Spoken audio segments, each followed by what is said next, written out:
Yeah, crazy weekend. If you see the title, it says Bama's number one, and they should be.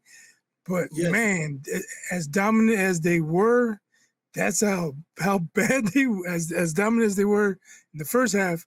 That's almost as bad as they were in the second half.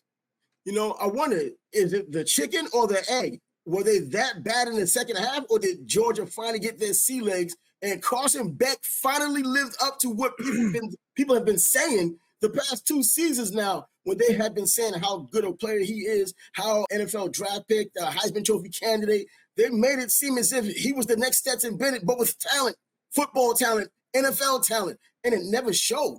And I mentioned it several times last season. I talked about it in the preseason. I watched him play almost every game this year, so it was continued this season. And I was expecting more of it for the rest of the season. But the team around him is good enough to still get wins. And they were still the number one team in the country in the beginning of the season, just dropped to number 2 after that scare against Kentucky and Lexington. But I didn't see enough from him until Saturday night in the second half, though. Yeah, the Bama's defense was pretty dominant the first half, and that's why I say wrecked them. The second half they were no longer dominant. I don't know if maybe the pressure was off and Beck was playing better. Maybe down 28 zip. How much pressure is there on you? It's not like anybody's expecting you to come back. So maybe he was more relaxed, making better passes, better decisions even. And when they took the lead, I was like, you have to be kidding me. But Ryan Williams was not going to have it. Man, that 17-year-old, they called him a prodigy in the first half. And, man, they were not lying.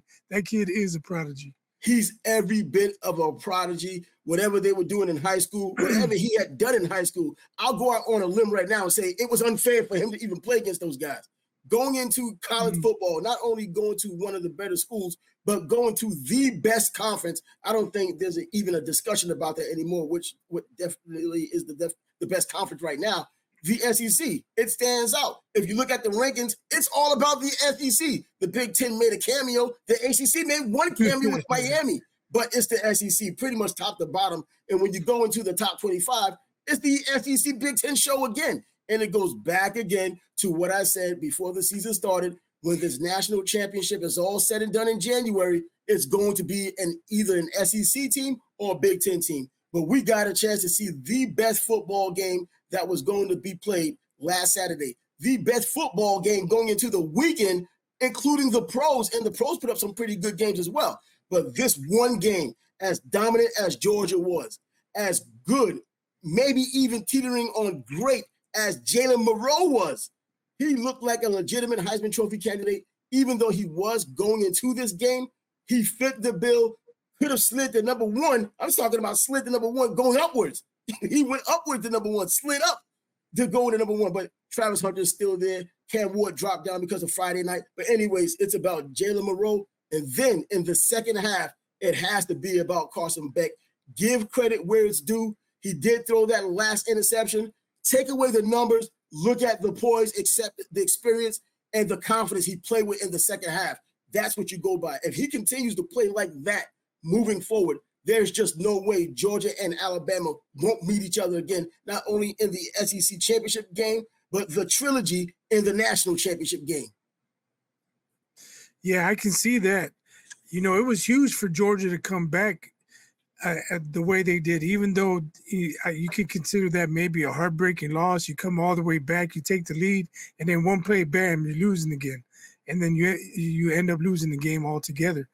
But had they lost 42-10, 42-7, 49-7, whatever, that's just a straight beat down. And then now you have questions in your head.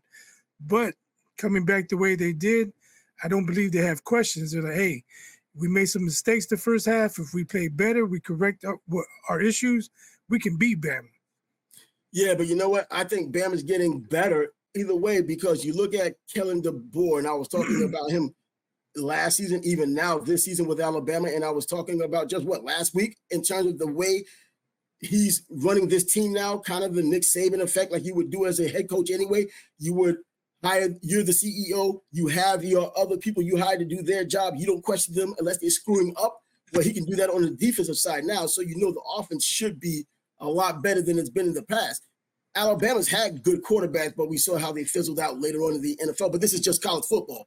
But it looks like Jalen Milroe is a better passer, an obvious better passer, and I think it has a lot to do with Kalen DeBoer and also Kalen DeBoer's offensive mind, his knack for offense, and his ingenuity with quarterbacks. He's done it now at an NAIA school. He went to Fresno State. He went to Washington, was on the cusp of the national championship, pretty much made Michael Penix a first-round draft pick in the early first round when he might have gone late in the first or even second round.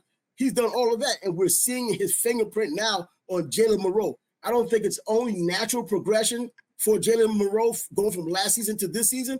It has a lot to do with Kalen DeBoer's bringing in offensively.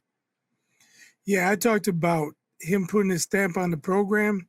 Yeah. And I think he did it. Mm-hmm. You know, some people be like, oh, they should have never let Georgia come back in the game. And that may be true. But once Georgia took the lead, Bama could have just put their heads down and let go of the rope and called it a night. Like, damn, how did we blow this? But they came right back. And I have to believe there's leadership involved in that. You know, he didn't hang his head. The players didn't hang their heads. So he definitely put his stamp on the program. I was joking when they were up 28-0. I was like, Bama's all over Uga, 28-0. Who needs Saban? And then when Georgia was coming back, I was like, where's Saban when you need him? We need Saban's defense out there. What's going on? But you know what? And that was what they really needed to open up 21-0 because they needed every freaking point going forward. And because the way Georgia was able to come back. And I'm glad I was able to see this from Carson Beck, because even though I keep up with the Jacksonville guys, the Florida guys, but Jacksonville in particular, watching him in high school, watching him win a state championship, wondering, was he really that top-tier quarterback that should have gone to Georgia, or would he have been better off going to a school like probably North Carolina or even Virginia? He's shown that he's a four-star quarterback that's worthy of being at an elite school. And being at that elite school in the SEC means everything. And he was the difference one way or the other between the win and the loss. Some Georgia fans I had spoken to today, they were complaining about the first half, but he saved a lot of face by what he did in that second half. And I think he has to have confidence knowing that he had done it. You saw his face in the beginning of the game when he was throwing those picks, getting confused, getting hit. No sacks by Georgia. Who would have ever thunk? Right. But something I came across is interesting. Someone asked, I can't remember where I saw it, or someone suggested, Beck better be happy that Dylan Raiola decommitted from Georgia and went to Nebraska, or he might have lost his starting job that night. You know, or what? At least for that game. I don't know, but it's something to ponder. You know what? I like to think like that, but going by the way he was able to dig in his bag and show resolve, this is the resolve you have to grow into.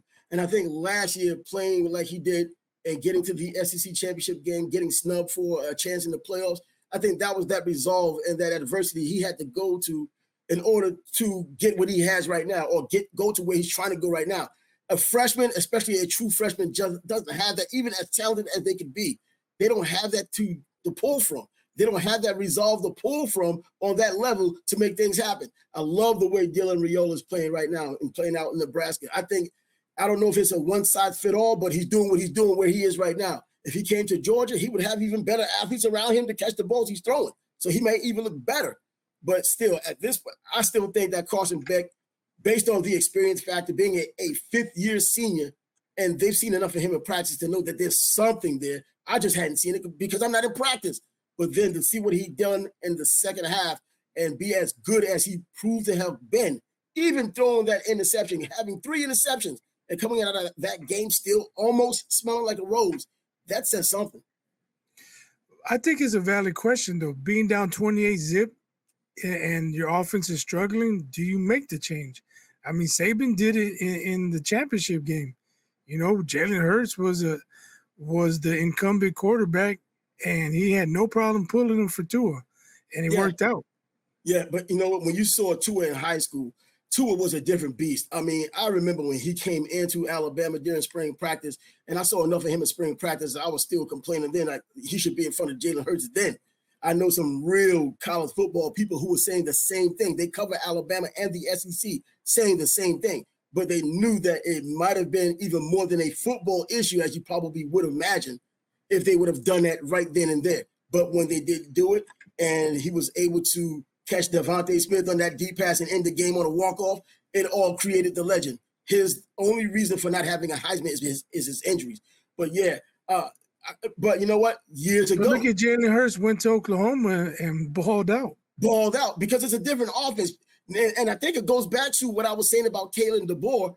It's a lot like what he might have done over there in Oklahoma, that wide open, spread it out, and just hasn't been the ingenuity to have that offense. Sarkisian or Lane Kiffin, they have that ingenuity as well offensively, but it doesn't seem like the last coach I saw at Alabama who had that mind offensively, and he did not even get a chance to coach Alabama in a real game, was Mike Price, coming from Washington to Alabama. And he had Brody Croyle in his offense. And that spring, he gave us a hint of what he might have done, but then he had those issues off the field that didn't even allow him to start the season as a coach. And he couldn't coach. But remember also, Alabama was down, was it 21-0 or 28-0 to Utah in the Sugar Bowl years ago. And they didn't change the quarterback. And they ended up trying to come back. They lost 31-17. But it shows that Nick Saban's willing to stay and go down with the ship that got him there. Oh, Kirby Smart. Yeah, Kirby Smart, he's a different coach, but he's also shown that he will keep his quarterback in there. And that's why you had those other quarterbacks in the past transferring out of Georgia. Justin Fields transferred out of Georgia because he didn't want to wait behind Jake Fromm. He was better than Jake Fromm as a collegiate quarterback, but Mark Richt had his way, his rules, his guy, and he stuck with him. So Justin Fields went to Ohio State.